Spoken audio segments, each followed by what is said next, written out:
Charlie, you're getting ready to play? I'm just getting ready to watch and celebrate. How are you, Mr. President? I'm well, pal. I'm well.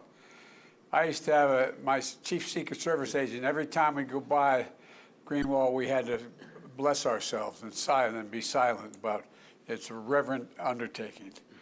You Boston. We appreciate that. I remember I met with when I was vice president, they had me go down to spring training, and it turned out it was the Yankees, and my head Secret Service agent, who now runs NBC's security, wore Red Sox socks, and he pulled up his pants a little bit so everybody could see him. And when A-Rod gave me a bat, he told me, he said he's not going to let me put it in the car. And he pulled up his pants a little bit so everybody could see him. And when A-Rod gave me a bat, he told me, he said he's not going to let me put it in the car. And I don't know.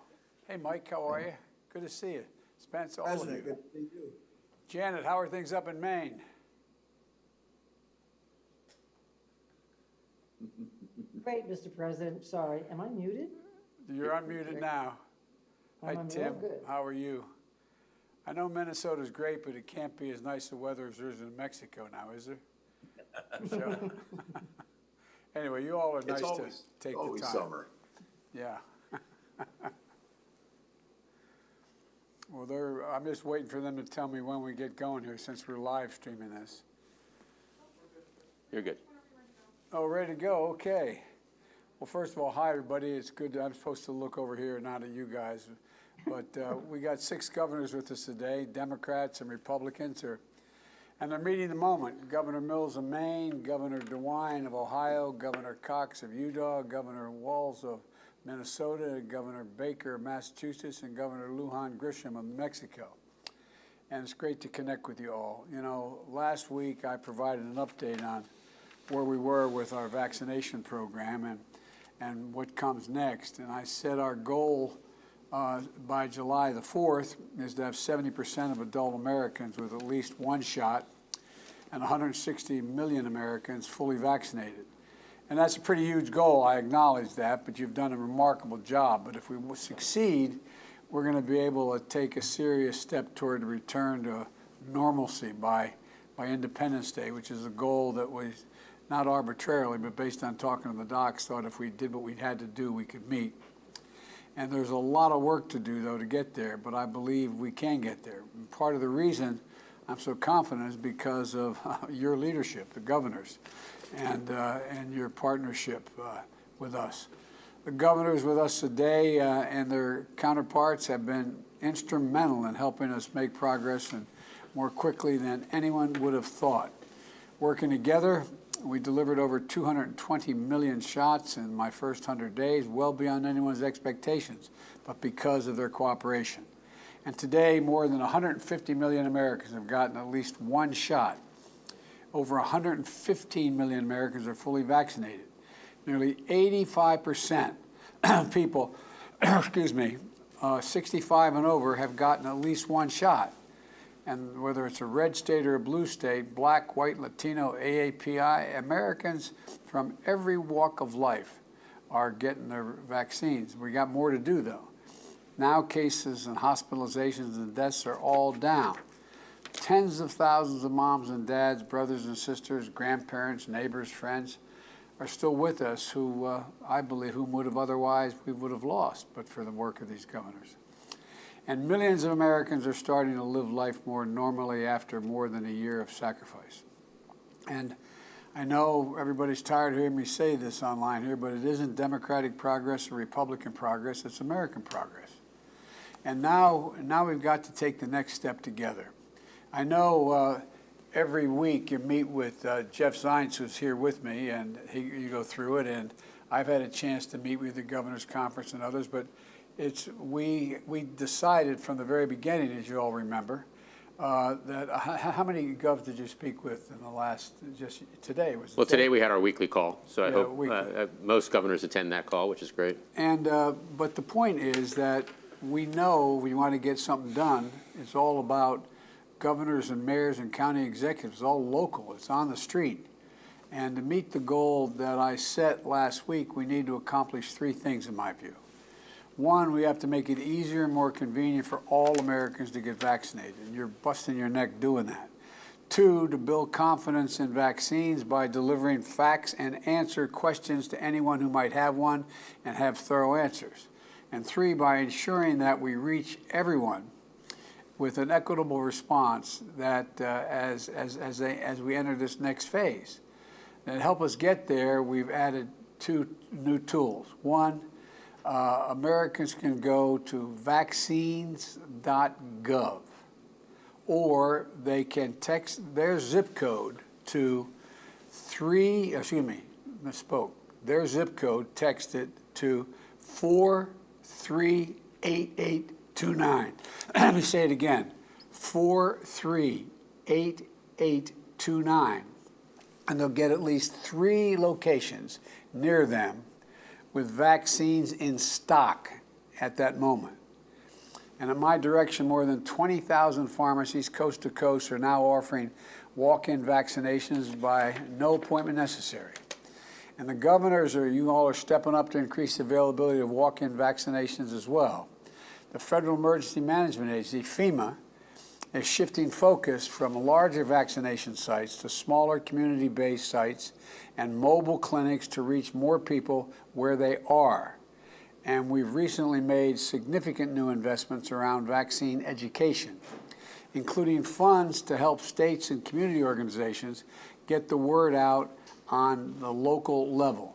Just yesterday, the Food and Drug Administration expanded the emergency use authorization for the Pfizer vaccine for children 12 to 15 years of age, 12 to 15. That means parents who want to protect their children, younger teens who want to get vaccinated. We're a step closer to that goal now. And today I'm also announcing additional steps to ensure that transportation is less of a barrier. From May 24th through July 4th, Uber and Lyft are both going to offer everyone free rides to and from vaccination sites. I think that is really stepping up. Both Uber and Lyft, free rides to, they'll wait, and from, they'll take you back home. And it makes it easy for students who will work with federal pharmacy partners to bring on campus vaccine sites to dozens of the nation's largest community colleges this summer. And I want to thank the governors here for making it easy as possible for students to get vaccinated. And finally, I'm announcing today that FEMA is making support available immediately for community vaccination outreach efforts. This will help states, tribes, territories, local governments, and community and faith-based organizations to make more progress on the ground. Things like phone banking, door-to-door canvassing, pop-up vaccination sites in workplaces and houses of worship. And so, once again, the governors in so many states, particularly the 6 that are here, have been essential partners in this effort. And they know it isn't about politics, it's about saving lives and livelihoods, rebuilding our economy and getting us back to our way of life. So it gets to have, the idea that we have 6 of the best governors who have worked on this with me today is really a pleasure. And all of you have done a remarkable job. And with your permission, I'd like to hear from you about the best practices and innovations that have worked for you, what you've learned across these 3 areas, and improving access, building confidence, and ensuring equity. And I'd like to start by talking about improving access to vaccines. Governor Mills of Maine and Governor DeWine of Ohio, both of you have developed creative programs to meet people where they are. Governor Mills, if you don't mind, I'd like to ask you, how are you reaching out to people and encouraging them to get vaccinated, and what kind of success you having? Thank you, Mr. President, and thank you for all you're doing to help us get shots in arms. It's a great honor to join you and fellow governors across the nation to share these innovative ways that Maine is vaccinating people against COVID-19. Maine has had some of the lowest numbers of COVID-19 cases, hospitalizations, and deaths in the country since the onset of the pandemic. But the people of our state believe in the science. and they have followed public health protocols to prevent the spread of the virus. Now we are closing in on the 70% of adults that you want us to close in on. 70% of adults in Maine having received at least one dose of COVID-19 vaccine. The goal you set. Right now we're at 67%. All right. And about 53% of all eligible people in Maine are fully vaccinated. Well, that achievement has not been without challenges. We're a rural state, as you know, of 1.3 million people, the most dispersed population of any state in the lower 48, with small cities, with towns surrounded by blueberry barrens, potato fields, and forests, towns on islands, people living at the very end of a road. In fact, when we asked people in Maine to stay 6 feet apart, or as the fishermen say, 1 fathom, some people asked, why so close? We're also the oldest state in the nation, with more than 20% of our population being over 65. So low population density and age are our big challenges. When we began this massive logistical undertaking, getting vaccines into arms, we focused on equity. We focused on addressing what made us the most vulnerable to the virus. So we knew that older individuals were more likely to get very sick and suffer and die. So after healthcare providers and first responders, we then began vaccinating people over the age of 60. As the supply increased, thank you very much, and as we expanded eligibility by age. By April 7th, everyone 16 and older was eligible. Today, as I mentioned, more than half of all eligible people are fully vaccinated. Nearly every day, our state has led the nation in getting shots in arms. But we're not dropping our guard, we're not slowing down. Every shot in arm, we know, is a death prevented, a life saved, a family kept whole. So Maine is doubling down on access, especially in hard-to-reach communities and for people who are hesitant, like the woman in Western Maine who drove a truck 5 miles down from her mountaintop home to be the first in line at the pharmacy one morning. If you build it, we thought, they will come. With remarkable cooperation by our big healthcare systems, we started with the mass vaccination clinics, with the National Guard, local personnel, and volunteers. Now we are participating with FEMA on a mobile vaccination unit that's getting to those hard-to-reach people in underserved populations. We have drive-through clinics for adults with intellectual and developmental disabilities. We're hosting pop-up clinics for hard-to-reach groups at their workplaces. We have vaccinated homebound seniors in their homes. And we've expanded walk-in hours in morning and late evening hours for shift workers, like the woman working the night shift in a bakery in Lewiston. We've brought clinics to the islands for fishermen's families. We've operated clinics at houses of worship, from mosques to the Methodists. And like many other states, we've offered free transportation and a very smooth vaccination experience. But I'm pleased to announce to you that as of today, for those who get their first shot between now and Memorial Day, we're offering a voucher from our Fish and Wildlife Department and our Parks and Conservation folks, and from retailers like LL Bean, the Portland Sea Dogs, our minor league baseball team, Charlie knows so well, and the Oxford Plains Speedway, our biggest racetrack, to get free tickets to a ball game or a race event, a free fishing license or hunting license, or a gift card for outdoor gear. We're calling this your shot to get outdoors. Oh, it's corny, I know. But we know that people in Maine have found refuge and relief in Mother Nature throughout the pandemic. So these incentives will encourage that outdoor activity while getting more shots in arms as quickly as possible. So thank you, Mr. President, for your support for all the states. Maine is doing everything we can to put this pandemic behind us. We're giving it our best shot. Thank you. Well, Gov, thank you. Thank you. I think that it's remarkable what you're doing. And, you know, excuse me. Well, I'll get back. I want to hear from Mike first, then I want to ask you both a question, if I may. Mike, Gov, fire away, Ohio. Mr. President, thank you for doing this. We appreciate you listening. I want to say hi to Jeff and tell him we appreciate his work and the fact that he listens, and we're on the phone again today. So that's very, very helpful to us. Mr. President, we've taken a community approach to this. Ohio is a state of communities. We started off right from the word go about 650 locations. We're now up to 1,900 locations where people can get the shot. And in addition to that, we have new pop-up places every day. We have the mobile clinics out as well. And that's worked exceedingly well. We started early on with pharmacies, and we think that has been very important, as well as our health departments, as well as our federally qualified clinics and our hospitals. We have a lot of nursing homes and a lot of assisted living in Ohio. I think over 1,700. And of course, we had a lot of deaths there. And so the first thing that we did on day one, literally, was to start focusing on those nursing homes and assisted living. Once we made working with the federal government, 3 passes through these nursing homes, we knew that was not enough, though, because we knew that they would be taking in new people. They would have new residents every day. They would have new employees every day. So we have set up a vaccine maintenance program that's working with their pharmacy and is making sure that every single week they've got new vaccine going into these 1,700 nursing homes. And I think that makes a huge difference, again, taking it to people where they are.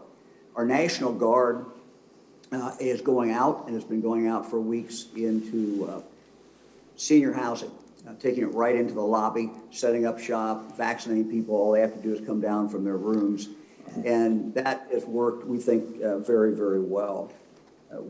We're really decentralized in Ohio, Mr. President. We have 113 local health departments. And it's the local health departments, it's the mayors, it's the counties. They're the ones where really the action is. So I'm on the phone every Monday morning for 45 minutes with every one of our health departments, and I learn a lot. They tell us what they need, what we can do to help them. We try to get them right away, whatever they need. But we also hear from them the innovation that they're doing. And the innovation, as you know, as you said at the beginning, comes locally. And so we'll take that innovation from one health department, what they're doing, and then make sure that other health departments are aware of that, and other providers around the state are aware of that. So it's very, very, very important. We have taken vaccine in August. We went out, in February, we went out and vaccinated every teacher in the state who wanted to be vaccinated. We actually took the vaccine to a place close to them. In some cases, it was directly into their school. That enabled us to open up virtually every single school on March 1st.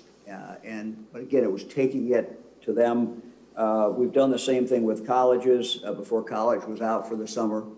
We've done it working with our labor unions. We've done it working with businesses.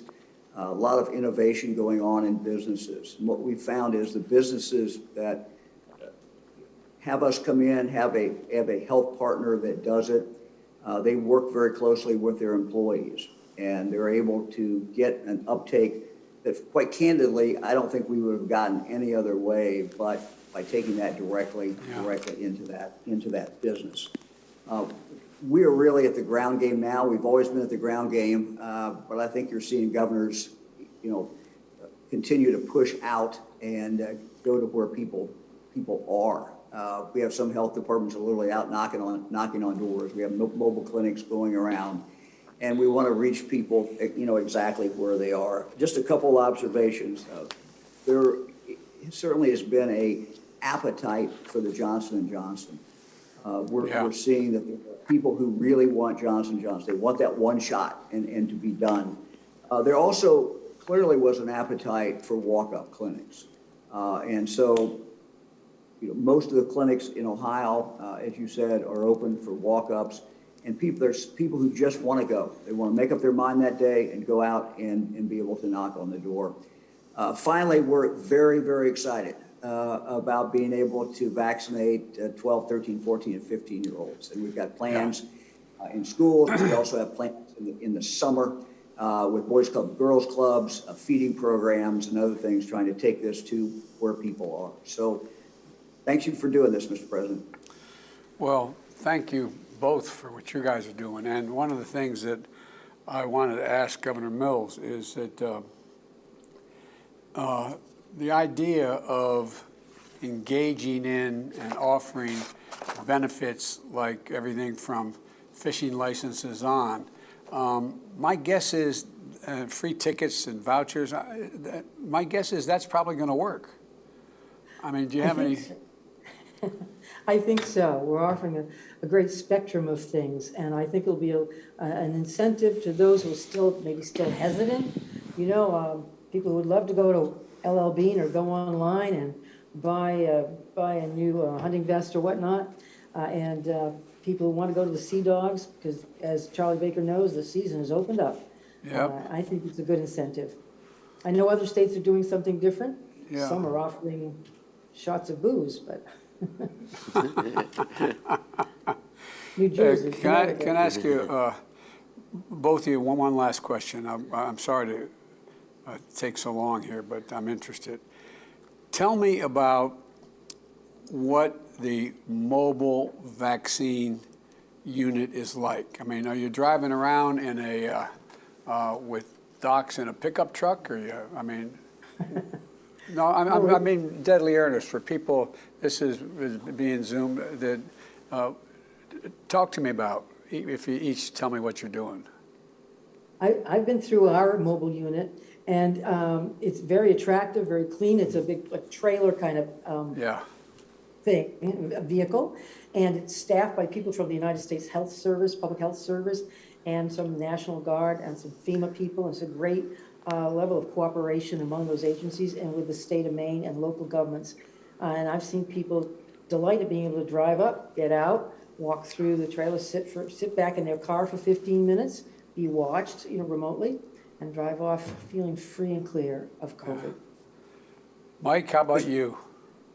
Mr. President, all mobile clinics are not alike, at least in Ohio. Just a couple examples. Ohio Northern University is going out into small communities, and they announce when they're going to be there. They're going to be here this afternoon in this community. So it allows people in smaller communities to have it in their community, and they know when it's coming.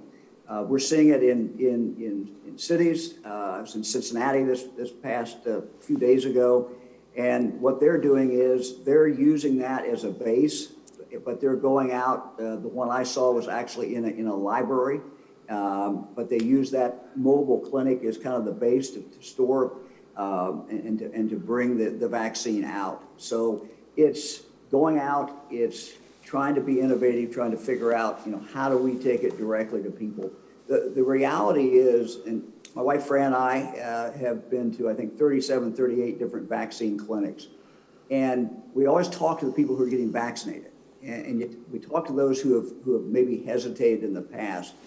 And what you find is that sometimes they've been waiting, and they've been really waiting for an opportunity, something that makes it easier to do. It's not that they're against getting vaccine, they just haven't got around to it yet. And so getting that person, getting them the vaccines, make it easy, make it convenient, I think is very important. Well, thank you both. You're doing a heck of a job. I'd like to turn to Governor Cox now of Utah and Governor Walz of Minnesota. Another critical issue is increasing confidence among people who are hesitant to get the vaccine. Governor Cox, I know you're bringing community leaders in to build confidence. Tell me about your efforts and how it practically is functioning, what you're seeing from those efforts. Well, thank you, Mr. President. It's great to be with you. We appreciate Jeff taking all of our complaints over the past few months. He's been remarkable in helping us resolve all of those and mostly. And by the way, he doesn't own any pharmacies. I just want you guys to know. We're very well aware, but hey, thanks for allowing us to participate and highlight some of the good things you're doing and that are working well. By the way, just an aside and a tip for our media partners, I occasionally see reporting that focuses on what percentage of the total population has been vaccinated. That's great for places like Maine with the oldest population in the country, for places like Utah with the youngest population in the country, and of course, a large significant portion of our state that is not eligible to be vaccinated.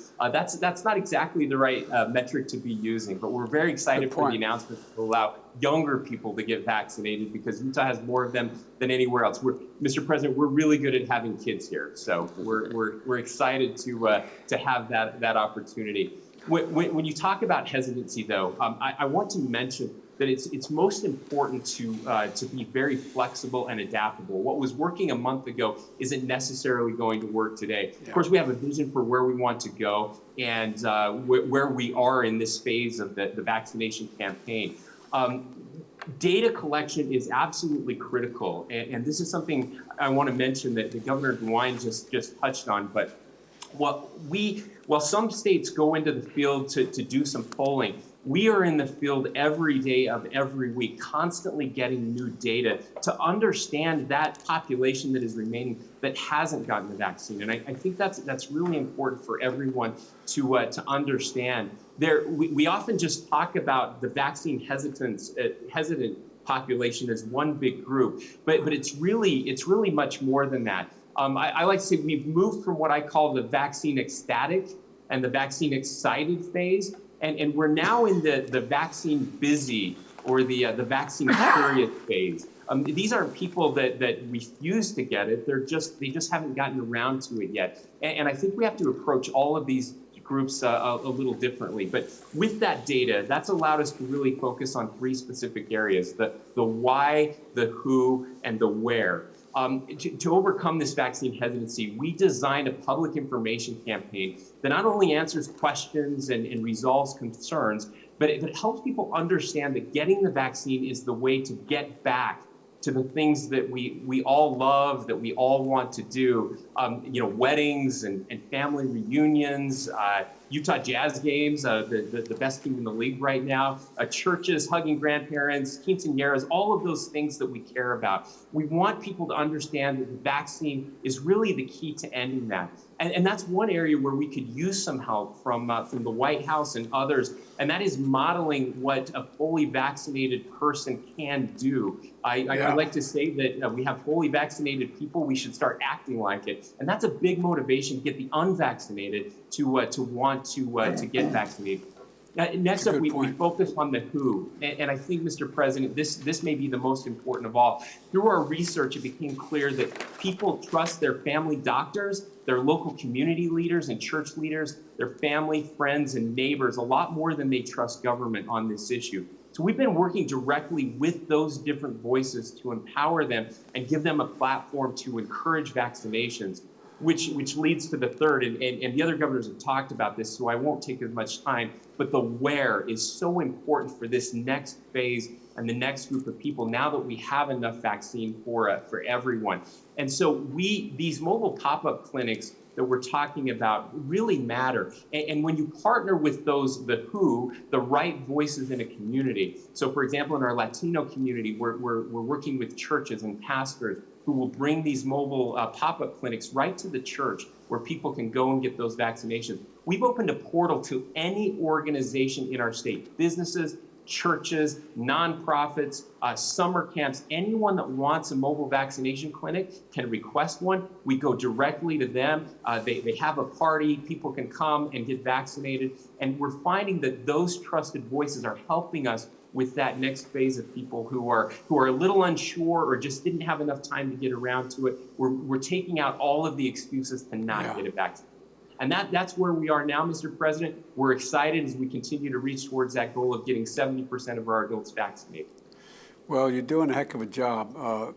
And the idea you're talking about is what we nationally can do in terms of drawing a portrait of what it means if you're fully vaccinated, what you can do and what you can't do relative to the rest of the population. And we're just getting there now to the degree that I think you're going to see a more aggressive effort on our part to lay out that once vaccinated, it's not only you can hug your grandchildren, you can do a lot more.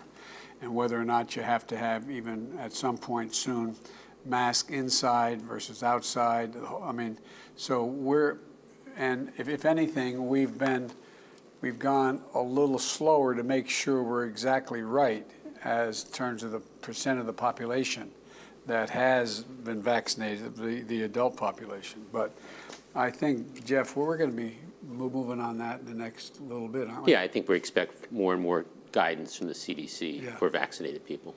And, you know, it's not everything, but I think you're right about it would increase the prospects of the desire to get vaccinated, you know, as well. And one of the things, Tim, what are you seeing up in your state right now?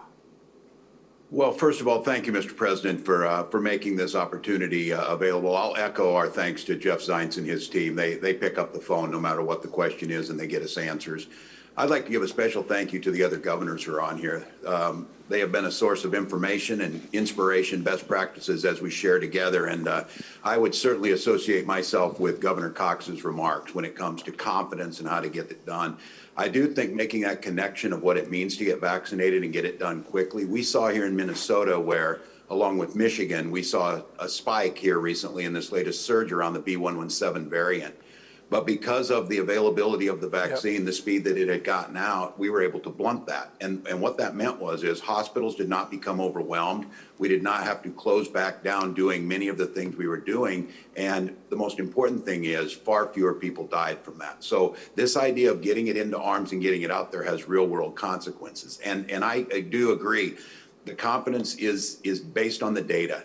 Governor Cox is exactly right. We believe in the data. We believe in transparency. And for the governors who are on here, this is kind of the bane of our existence of trying to get this data because it gets pounced on. You're not doing this, you're doing that. But I think being transparent, open, and use that data with the public shows them you measure what you care about. And that's how we focused, much like it sounds like Utah. And my guess is many others are doing it. But each state's a little different. And I think we had some built-in advantages. One is we had trusted third-party validators like the Mayo Clinic to be able to validate some of this data. But we also have a tradition here. We had the highest voter turnout in the last election. We also had the highest census return. I'm sure that's to the angst of New York, but we were able to do that. And the strategies that it takes to get people to vote, like Governor Cox said, some are very enthusiastic about it. Some maybe go if they have the opportunity. Same thing with the census. So what we understood is the folks who make those so successful are local trusted partners, as you've heard. And one of the great success stories is listening to those folks who know how to do it. Here in Minnesota, we have 11 sovereign tribal nations. They did this better than anybody else in the country. They focused on their elders, they focused on multi-generational households, and they focused on delivering where people were at. That same model, we're kind of one of the centers of pork and poultry production. Those facilities were some of the hardest hit. Many of them are communities of color and immigrant community. They're multi-generational households that can spread amongst a nexus of Iowa, South Dakota, Minnesota. And those communities had many reasons to be hesitant. They were hit hard, there were casualties, there was a lack of trust in those communities. So there's a story got told on PBS NewsHour. A young organizer named Jessica Velasco used some of those principles in her community where she was well known, knocked door to door, and we saw some of the highest rates of uptake on the first days, above 70%. In these facilities where we were doing multi-generational vaccinations. So again, it's not assuming these people are hesitant, they're ideologically opposed. It's trying to understand where they're at, what are the differences. Some are going to respond differently to different groups. And then just candid, these outreach, the buses, the pulling into parking lots. Tonight I see Governor Baker's there. I'll be at the St. Paul Saints opener, a Twins affiliate, and we're giving vaccinations to folks coming through the gate as they come there. They know that a vaccinated Saints fan is someone in the seats, and it's starting to connect all these with partners. And when I got my vaccine, I was glad I took my friend along, a predecessor of mine, former Republican Governor Tim Paulini, and we got vaccinated together. And my message to folks there's a lot of good reasons to get vaccinated, but for some of them, you know, if you need another one, go get vaccinated so you're alive to vote against me in the next election. I don't care. I just want to get it done. And I think this idea of not shaming people, not thinking that it wasn't there, understanding that maybe you have an expecting mother who wants more information. Data, third-party validators, and then trusted delivery methods of this. And we used the voting census model on a way to get that out there, and then partnered and brought it to where people are at. And I'm proud to say we're at 64% of your goal today, Mr. President. We will be there. But I think all of us know this is going to be a little longer process. Yep. But folks are coming along. So I want to thank you for highlighting this. And I want to thank the fellow governors for all the advice and good ideas they've been able to give to us. Well, Tim, you've been a stand-up guy and going out and just reaching out to every place you can. And one of the things that I've found, and I've been to an awful lot of vaccination sites around the country and in my home state, is that it really does get down to, for that person who allegedly is an anti-vaxxer, it gets down in many cases just to convenience. Like you're walking through the gate, oh yeah, okay, I'm here, go ahead, give me a shot, I can do it. That's what I've been so impressed, and it doesn't surprise me actually, that governors and local officials are really good at knowing how to do that. It's a little bit like, getting out the census, as you said. So I appreciate that. Now, before we hear from the final two governors, I want to bring my top advisor on health equity and Governor Marcella Nunez-Smith. And Governor, I made her a governor, doctor. I'm not sure whether you view that as a promotion or a demotion, but I think it's a promotion. But at any rate, tell us what's going on and give us a quick overview of the work you've been doing to ensure the equity response, because we've been told that, that in fact, anyway, I'll let you do the talking here. Thank you so much. Good afternoon, Mr. President. Good afternoon, Governor. It's just so very good to be with you today. I want to echo and thank you so much to you, all your teams, all that you're doing to center equity in your vaccination campaigns. As you've even referenced, it's important for us to hold a very broad understanding of the many groups that have been hard hit by the pandemic. Just for the minutes today, though, I want to focus in on race and place, on people of color and rurality in particular. And I want to share some of what we're finding in the federal vaccination channels. From the very beginning in those channels, it was key, as you all have done, to take a very intentional approach to center on equity. In the federal program, that meant taking a place-based approach. We recognize in our country, zip code is still a stronger predictor of health than genetic code. And so we anchor in location and place to make sure that we're getting those resources to the hardest hit and highest risk communities. So setting up direct allocation to our country's community health centers, and including to rural health clinics, to local independent chain pharmacies, and of course, to the community vaccination centers. And as so many of you have referenced already, supporting mobile capacity. That is key to meeting people exactly where they are. So I want to share with you some of the demographic data. We have high quality demographic data that lift up and echo the need for data to drive our response. And so in the federal vaccination channels, what we see is encouraging. About 70% of vaccinations at community health centers have been administered to people of color. And that number is 60% for the community vaccination centers. And those are all of them located in hard hit communities. And over 40% of the pharmacies in the federal retail pharmacy program are located in high risk areas. And if we look in the last 2 weeks, over 46% of those pharmacy doses have been administered to people of color. So of course, there is absolutely more work to do. As you all illustrate, equity work, reaching to communities, that's hyper local. So key to recognize that communities are the experts in what they need and to partner. As the examples have really showed, partnering with trusted local community leaders is a must.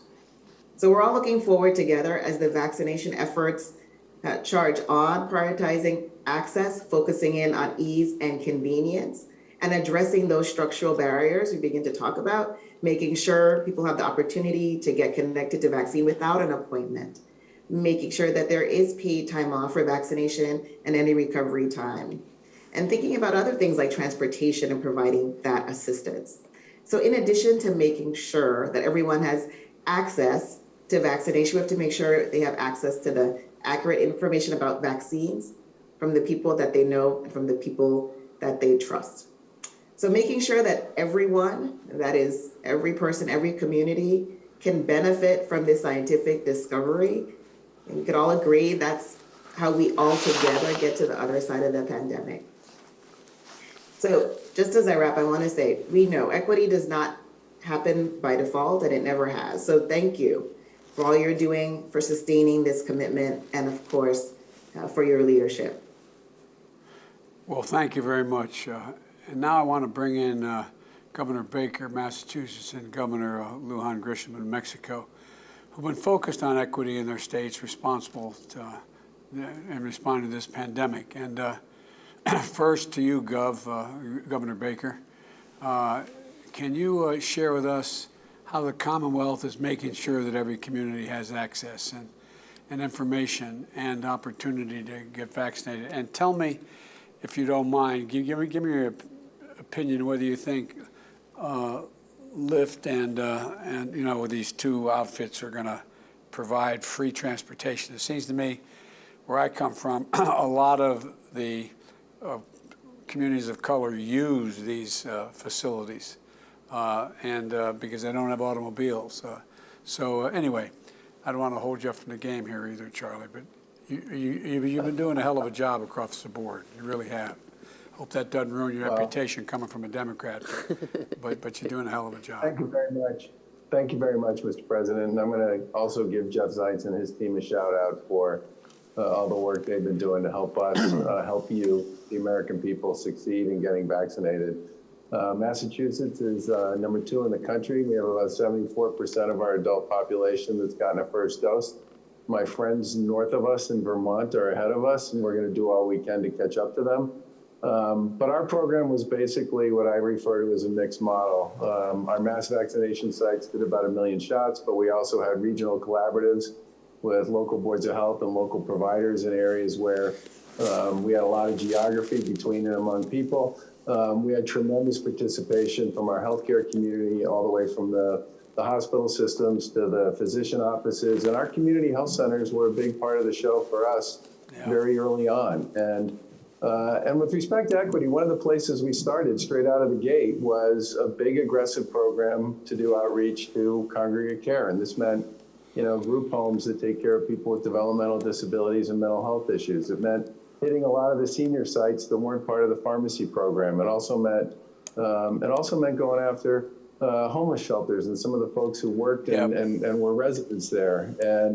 And I think in many ways, that approach, which, you know, sort of targeted a variety of different objectives early on, is the way we framed it all the way through. And our community health centers, to sort of follow up on several previous comments, have been big players for us. And in some cases, they've been partnering with hospitals and with churches and senior centers and community centers and mobile vaccine players to do pop-up clinics. And it's very interesting when you have the muscle of a big hospital system that can be a big supporter of a community health center that's running a program in conjunction with them in a church or a community center or a senior center. You've basically got all the trusted voices in that particular neighborhood working together, delivering the same message, which is that this is a good idea and this is something that you should be willing to do. And we, of course, track our data as well. And we've managed to successfully vaccinate so far our Hispanic community, our Asian community, our Black community at rates that's right up there with our white community as well. We still have some work to do there, but we've made a lot of progress. And I guess I would say that I think the transportation issue is a big deal. And the decision to include folks like Lyft and Uber in this can make a big difference. We have special programs for homebound folks that we do in conjunction with our local boards of health, where they are literally identifying populations that can't get to a vaccination site, no matter how close it might be, and making sure that we're going out and meeting them where they are and making sure they get vaccinated the same way everybody else does. I think the other thing I would say is that for all of us, one of our great opportunities and our great challenges to get over, whether it's hesitancy or equity or more confidence, is the more people see this happening among their friends and their families Absolutely. and coworkers, the more likely they are to sign up and say, you know what, I'm willing to play. And the walk-up stuff has made a big difference too. I was visiting one of our pop-up sites last week, and they had about 50 or 60 appointment visits. They had 700 walk-ups, and I think the walk-up stuff can be a really big deal in terms of making sure that we create other opportunities for people, especially younger people. I get 3 kids in their 20s. I'm well aware of how they feel about appointment scheduling. I think in many ways, as we move down the age quartiles here, being able to just make this available in a bunch of different locations and recognizing and understanding that everybody doesn't work off a calendar and a schedule is going to be a big part of getting this done. We've also been talking to our primary care docs and our pediatricians about how they're going to help, and our schools about how they're going to help us with the folks under the age of 16, the 12 to 15 community. And I think in many ways, the biggest thing we as governors have tried to do is pursue a variety of data-driven approaches based on what we're hearing from people on the ground and recognizing and understanding that the same approach isn't going to work in every place, and you got to be willing to be flexible and put a lot of different approaches into the mix to get this done. And let me just close again by saying how much we appreciate the chance we've had to work with your administration on this, and we're going to work really hard to make sure we get everybody who wants a vaccine vaccinated by the 4th of July. Well, thanks, Charlie. Thank you. Doing a hell of a job. Governor Lujan Grisham, what about New Mexico? How are you doing out there?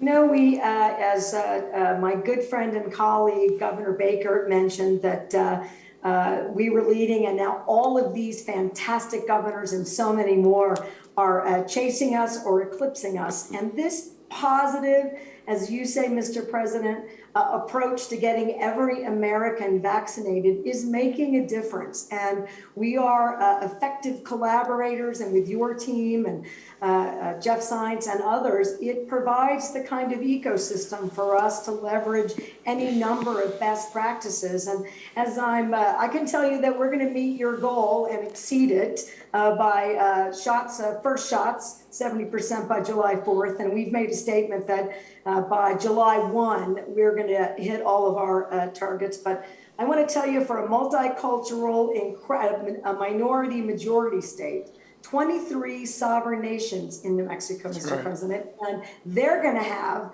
70% or more of their population with 2 shots by July 4th, and probably earlier. And we have some sovereign nations that have a 95% 2 shots in arms, fully vaccinated population. And it's been a very effective partnership with sovereign nations, Indian Health Service, so the federal government, and your COVID team under your leadership. And it's made a remarkable difference because they were being hit hard. But I'm going to focus on a couple of things that we did a bit differently that I think really contributed to our ability to make sure that we were equity focused and equity driven.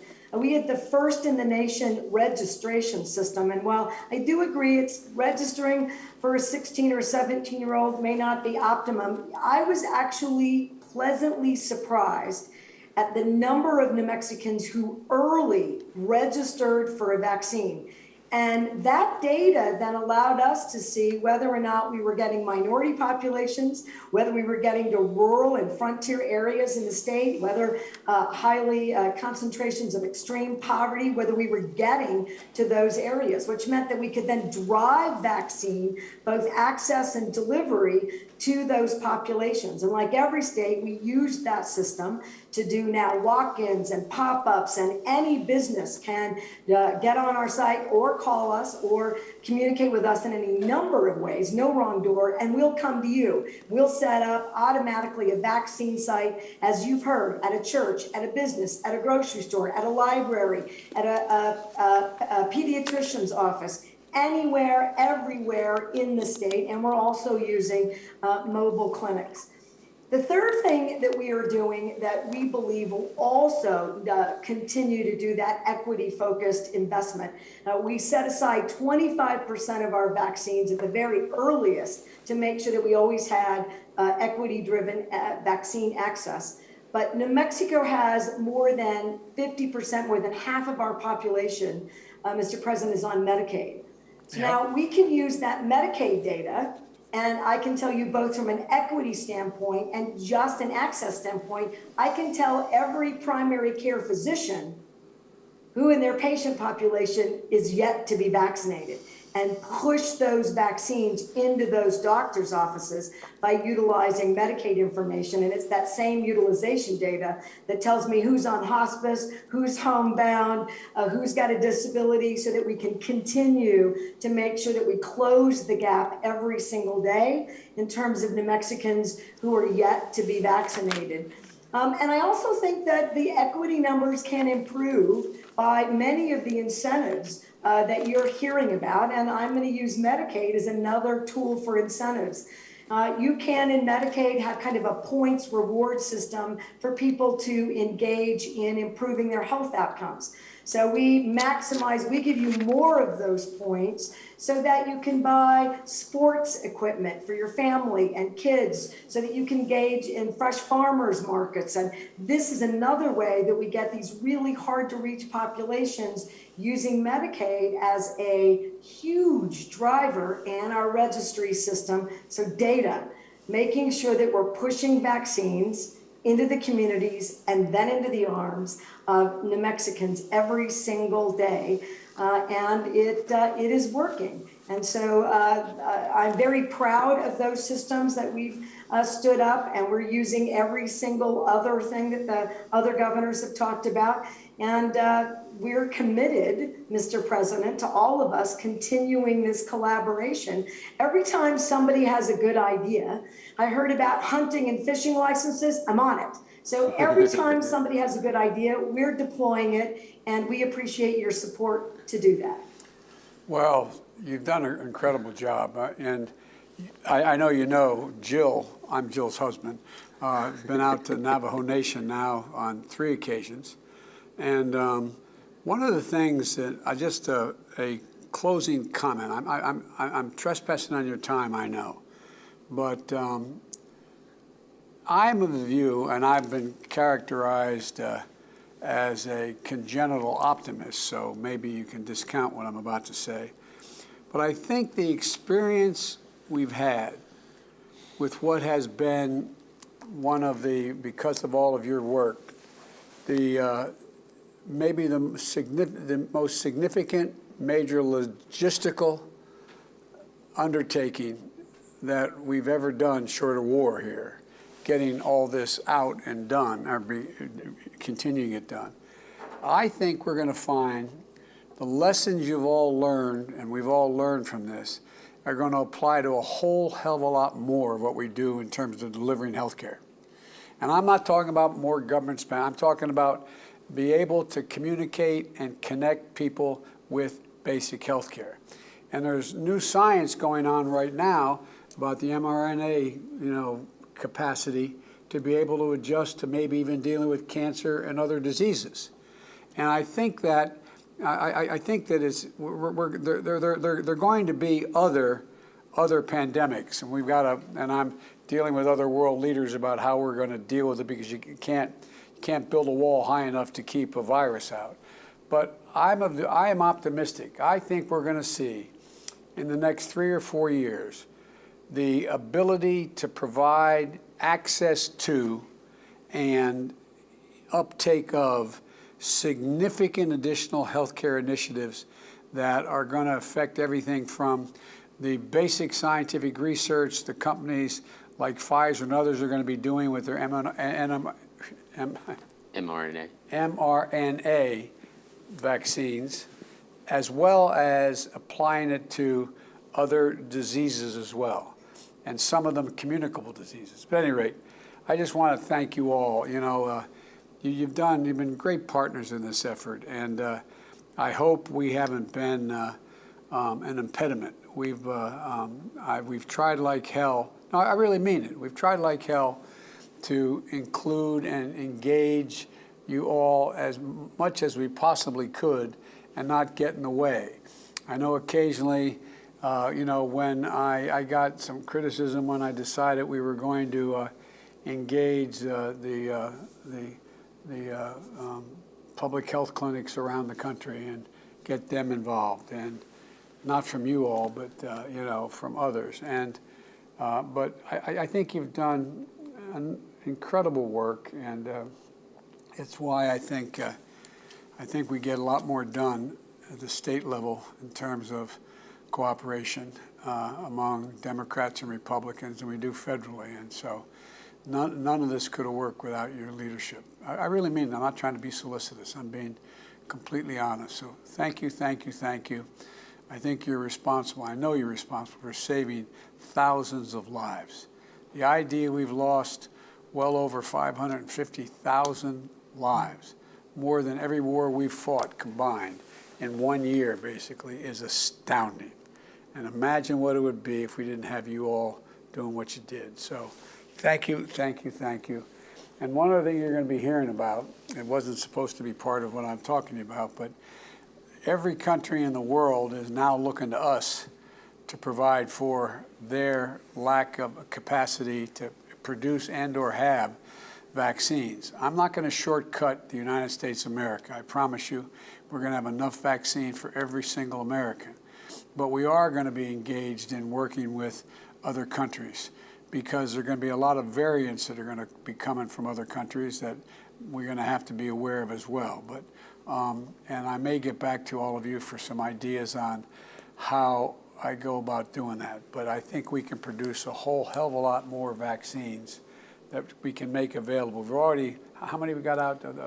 We've committed to 60 million doses. Well, we're not using the AstraZeneca vaccine, and I've committed the distribution of 60 million doses to 2 other countries, our neighboring countries, who are desperately in need of vaccines. But there's just an awful lot. I literally have virtually 40% of the world leaders calling and asking, can we help them? And we're going to try.